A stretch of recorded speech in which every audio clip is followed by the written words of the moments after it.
Making music is fun. I love it. I have the best job ever. What I don't love, though, is all the little tasks that you have to do again and again and again that interrupt the music making process. So I cut out a lot of those by baking them into my template. No matter what genre you do or what style, every song you make is going to have some of the same things in it. You're going to have to do certain things again and again and again. So let's do a lot of those little things one time. Put them into a template that's not only going to make you get into a creative flow faster and help you be more creative without having to think of all the little stuff, but it's also going to keep your sessions tidy and organized, easy to navigate, and easy to come back to if you need to refer to them at a later time. Let's go. All right, so here we are in Ableton's default template. When you open up Ableton, it's going to look like this, which is pretty lame. It's a little too open and kind of provides you with no guidance. It's kind of like getting dropped into the middle of an ocean, just left to figure out which direction you want to head to. Let's start off with some basic housekeeping. So we'll just start by deleting everything except for one audio track. Just hit delete there, and then we'll delete these send tracks. Just highlight them by clicking on one and holding shift. Clicking on another one, hit the delete key, boom. Pretty much everything's gone. Now we have the world's most boring template. Before we actually start making a bunch of tracks and putting stuff in here, let's talk for a second about default track settings. You can see if I open up this default track, there's nothing going on here, and the fader's set at 0. We don't want the fader to be set at 0, because if you put everything in your track at 0, it's all going to be super loud. Let's get that basic gain stage out of the way right at the top. So first thing we're going to do is we're going to set this to -12.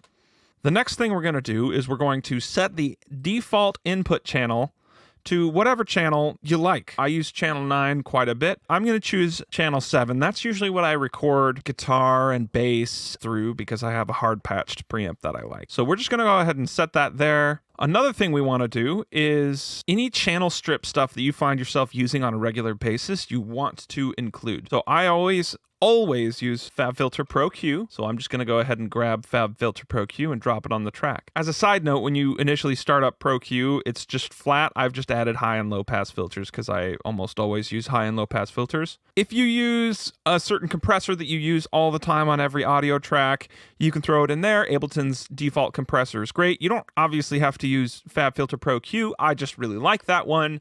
The Ableton EQ8 is great. Whatever tickles your fancy, throw it in there and build yourself somewhat of a default chain. You don't want to go overly complicated because you don't want to have to go back and delete stuff that you're not going to use. I don't always use the same compressor on every track. In fact, I don't always compress every track. So there's no compressor in here. I just have the EQ that I know I'm going to use, at least for utility stuff, baked into this track. And then it's as simple as right-clicking and selecting Save as Default Audio Track. You'll get this little prompt, yes. Now, every time we open up a new track, I'm just going to hit Control-T, which I believe is Command-T on a Mac. And look, da-da-da-da, it's the exact same. So now you're not going to be blasting everybody into outer space. Next thing we're going to do is we're going to change our monitor level as well. We're going to change that to -12. We can also set up some default MIDI tracks if you want. I know some people like to put Serum in here as a default. I just leave mine blank because I use so many different MIDI things that it would make sense for me to have a default MIDI track. Okay, let's do some key commands really quick. So if you hit Control K or Command K, that's going to open up this little dialog. You can also click this little guy up here, and that is key mappings. So I have a handful of key mappings that I like to use. And this can change, again, everything in this template can change depending on what you like and what makes you most efficient. This is just what I prefer. So for the click, I always map that to the C command. I also change the loop marker to the / key on the number pad. The record button. Many different DAWs have different buttons. Some of them have F12, which unfortunately you can't map function keys in Ableton. So I like to use the asterisks on the number pad. And then the last little guy is I set the set marker button to the delete or period key on the number pad as well. And if you just hit Control K, boom, all of that is set in stone. Next thing we're going to want to do is change your default tempo. I do a lot of different genres, but I find myself working at 128 quite a bit. So I'm just going to set the tempo to 128. It's easy enough to change for future songs, but whatever you end up using the most, might as well just throw that in there. Again, just one less thing for you to think about when you're working on a new song. Last thing we're going to do before we start building a bunch of tracks is we're going to lay out sort of a general song structure. So what we're going to do is we're going to add a locator. You can right-click and add a locator, or you can press that conveniently new mapped delete key to add a new locator. Just click on it, hit Control-R or Command-R on a Mac. If I'm getting these Mac commands wrong, send your complaints straight to the comments section. Okay, so we're going to call this first one Intro.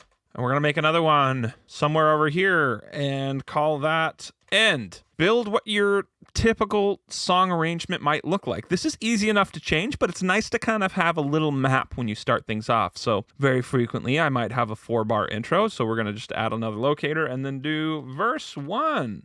Okay. And then let's just say that a lot of verses are going to be 16 bars. Now you can calculate bars in Ableton very easily. If you hover over the section here and look down there, it'll tell you the length of the selections. Another little note is I like to leave a couple of bars. I usually leave 4 bars empty at the beginning of the session. This gives you a little bit of flexibility if you want to add like a whoosh into the song or whatever. It's nice to not have the session start at exactly 0. So you have some room to work there if you need to do anything. So let's do that. Let's do a 16-bar chorus, another 16 bars into another verse, and we're just going to repeat that.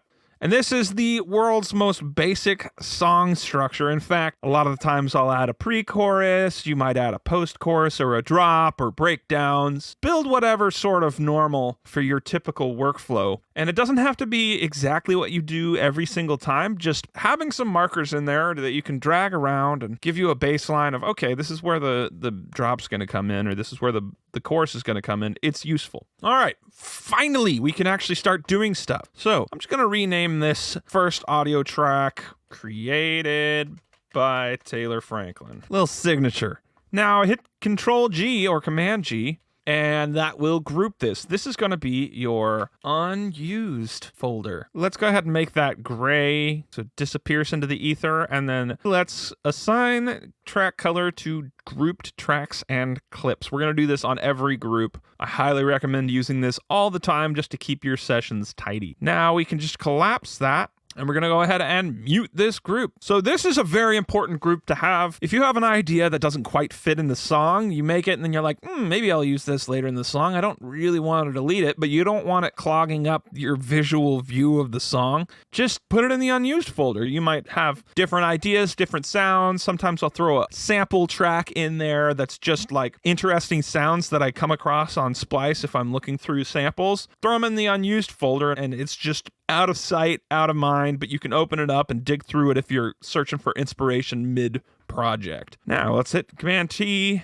Control-T. Again, we're going to make this one gray as well. We're going to name this Reference Track, or let's just call it Reference for short. It's very useful to have a reference track, especially for mixing. Go ahead and put that in there, and we're going to do a couple of special things to this track. Number 1, we are going to change the output to -1 decibel. Another thing we're going to do, and this is very important, is we're going to change the output from master to external out and change it to whatever your default output it is. If it's not 1 and 2, I think you're maybe need to question some life decisions. Now, let's go ahead and mute that. The input doesn't matter. Let's hide that. Boom. Okay. Now, utility tracks. Any other utility tracks you need to add. So, for instance, create a MIDI track, and we're going to go ahead and insert Splice Bridge. Bridge needs to be on a MIDI track. We're going to make this slightly less gray.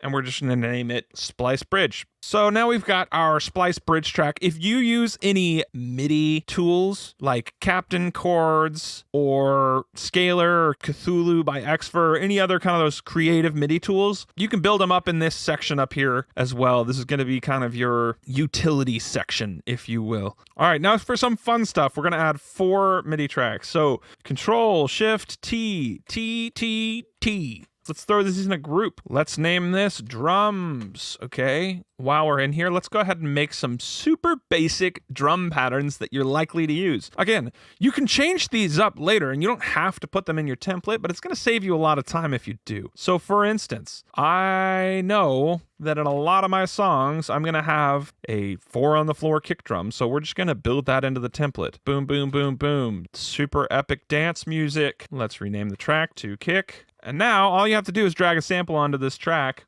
and you're good to go with the kick. We're going to do the same thing with the snare. Let's just create a simple snare track. Done. Rename that snare. And hat. You know, if you're doing house music, you might be doing an offbeat hat. So let's call this hat. This last track we're going to use for a crash. Of course, you're probably going to have more. You might have a top loop. You might have some toms. You might have several tracks for your snare, a clap, a snap. You hear that snap? You hear that clap? The world's your oyster. This is just sort of a general, like, you know you're going to have all these in the track. Just put them in there. Let's make this blue. And if you want to get really fancy, you can actually lay out sections. Be like, hey, I'm going to put this through the whole song. Boop. And then you can get even more fancy. And again, I'm going to hit shift and I'm going to click down here. Boom, they're all selected, and hit the 0 key. And now they're all deactivated. So they're there. And then you say, okay, I do want this kick here, and I want this kick here, and I want this kick here. Just hit 0 to turn them on and off. That way they're there, but they're not in the way. They're not doing anything right off the bat. They're just there. You drop your samples into them and you're off to the races with a very basic drum beat. Let's go ahead and collapse that, and we're going to add a bass track. So I usually have several bass tracks in a song, and I've got a handful of go-tos. So I'm going to create an audio track, and I'm going to create a MIDI track, and another MIDI track, okay? So I'm going to rename this one Live Bass. Okay. Now, I know a lot of people don't put live bass in their songs. I happen to love using real basses in my songs, so I always make a live bass channel. If you have like a guitar rig preset that you really like or something along those lines, slap it in here and it's good to go every time you open up the session. Now, I'm going to use this sound, which is a respace that I use the crap out of. It sounds like this. I don't know why, I just really like this particular respace sound. It's literally got one macro. I use it all the time, so we're just going to call that res. And then we're just going to have an empty MIDI track because you're going to throw your serum in there, whatever. Just one MIDI track. If you know that you're going to have like 12 bass channels, just put 12 MIDI tracks in there. Put serum on all of them or whatever you want to use for bass. Let's select all those again, group them, and we're going to call this bass. And let's go ahead and make that orange. All right, let's do guitar. So let's make 2 audio tracks for guitar. Okay, we're going to group those real quick. Call that guitar. And then let's grab guitar rig. Conveniently, my input is already set at 7, which is usually what I end up recording guitar through. I'm going to name this one Live Guitar. I'm going to go ahead and put that EQ after the guitar rig, and then I'm going to call this one Sample Guitar. Now, if I've got some sample I found off Splice, boom. If I want to play something, boom, it's all ready to go. I'm feeling purple. Let's do purple. Okay, keys. You gotta have some keys in there. So let's add 2 MIDI tracks, group them together. Now, the default Ableton Grand Piano is like kind of slaps, not gonna lie. I'm a fan. So we got that in there. We got a MIDI track, so you can throw whatever keys if you want to use Arturia, Rhodes, or whatever you want to do. Let's go ahead and make this red. Even if you don't necessarily always have piano in your songs, it's nice to have a piano in your session at all times so that you can very quickly say, oh, I want to play some melodies on piano without having to think about sound design at the current time. All right, now we're going to make a bunch of synth groups. So let's just go ahead and make 4 MIDI tracks, okay? So we're just going to go boom, boom, boom, boom, okay? These are all going to be synth groups. So we're going to group each one of them. And of course, you can add more things into the groups later.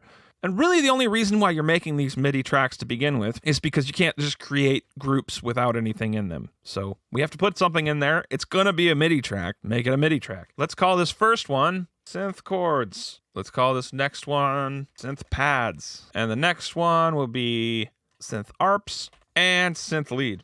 Let's just work down from this green. Let's go green, then that green. That's not really green, but okay. and then that guy. And then you just highlight all of those and assign color to groups and clips. All right, what's next? We're going to create an audio track and a MIDI track, and we're going to go ahead and group those and call it extra. I'll use this for vocal chops. I might use this for like some sort of music loop vibe thing, sample tracks, blips and bloops, like whatever. This is just anything that is not clearly defined as like a synth or keyboard part. And then vocals. Let's do another audio track. We're going to group that and we're going to call this vocals, and we're going to name this folks 1. And then I know that I'm going to probably do vocals on channel 9 if I'm recording them here, so let's go ahead and change that to channel 9. One more thing we're going to do is we're going to add a sound effects group. So let's create another track, group that, and we're going to call this S-Effects. That's going to be your impacts and washers and risers and any kind of effects that you're going to add to the track. Let's do blue, and we're going to actually set it above the vocals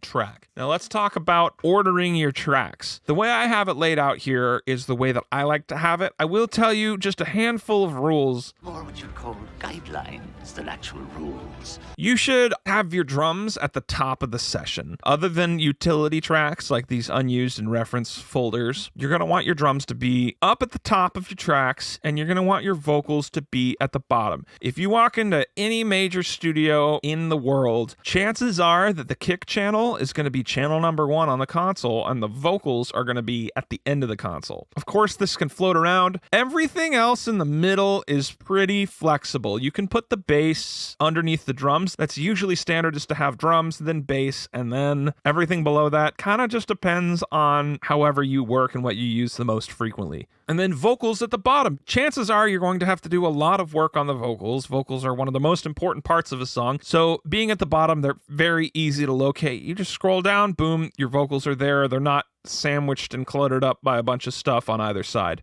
Yay, we almost have a template. Let's go ahead and hit Control-Alt-T. Boom, that adds a return track. Let's add 6 return tracks. Now, you can add as many return tracks as you want. I personally like to have 6 because when you expand the channels in Ableton, they are grouped in 3s. So it's just easy for me to remember that these first 3 are going to be reverbs, and these second 3 are going to be delays. Now, some people like to use the rear bus when they're mixing. You can add that into your template. You can add all sorts of fun and fancy things that you use return tracks for. These are the things that I know that in every song, it's just going to give me a head start on the mixing process if I already have good reverbs and delays dialed in and set up from the get-go. So we're going to make this first one a room. We're going to make the second one like a cathedral. And we're going to make this last one a plate. Now, these can change, of course. I'm going to go ahead and add my standard palette that I typically build off of. So we're going to start things off with Vintage Verb. Ableton's built-in reverb is money, but Vintage Verb is excellent. A lot of the times I like to use the 80s color with maybe a 2.5-ish second decay. Make sure that mixes up all the way, and everything else, build your preset. How am I picking these settings specifically? It has nothing to do with the fact that I have this template pulled up on another screen and I'm just copying the reverb settings that I've baked into my actual template. Moving on.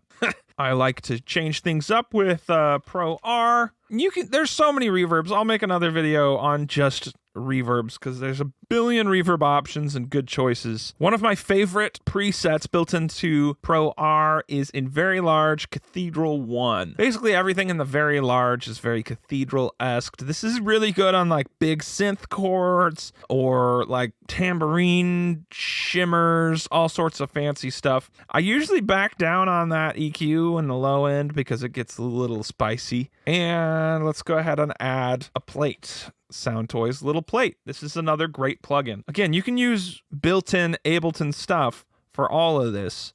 This is just what I use every day. And I'm just going to leave Little Plate at its default settings because you're going to adjust your decay time based on the track, and that's really the only thing you have to play with on this other than the low cut. All right, into the delays. Let's go ahead and make a 16th note delay. For like a slap, do an 8th triplet delay because I like that 8th triplet. And let's do a quarter note delay. I also find myself using half note delays and full bar delays quite a bit but less frequently. Like I'm almost always going to use all 3 of these delays in every single song. So let's add some delays. Oh my gosh, why are you using so many plugins? You really don't have to use all these plugins. You can use the Ableton stock stuff. This is just what I like to use. Okay, so let's take that feedback way down into this range, change that to a 16th note. Turn analog off because it's just noise. Stop it, waves. Stop adding noise. Stop.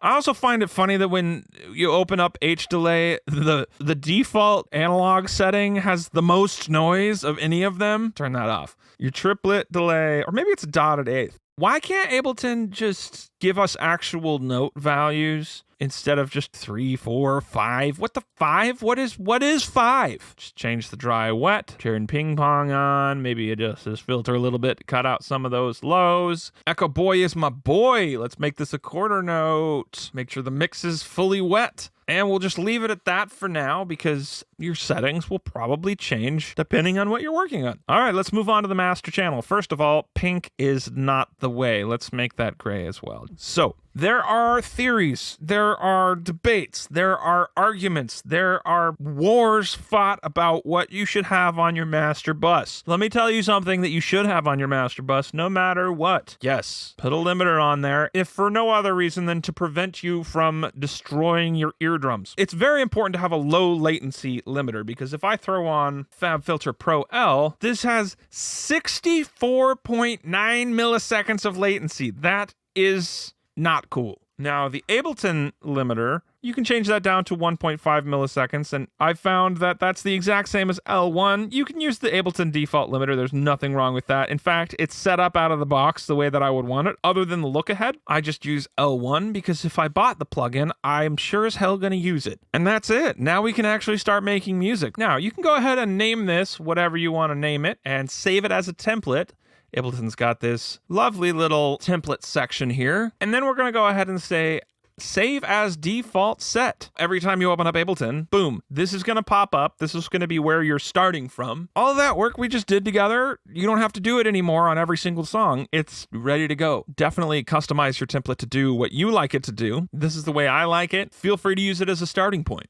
If you watched this entire video, thank you so much. I know it was kind of long, but I really hope you learned something new. If you enjoyed it, I'd really appreciate it if you'd subscribe, and I'll see you in the next one.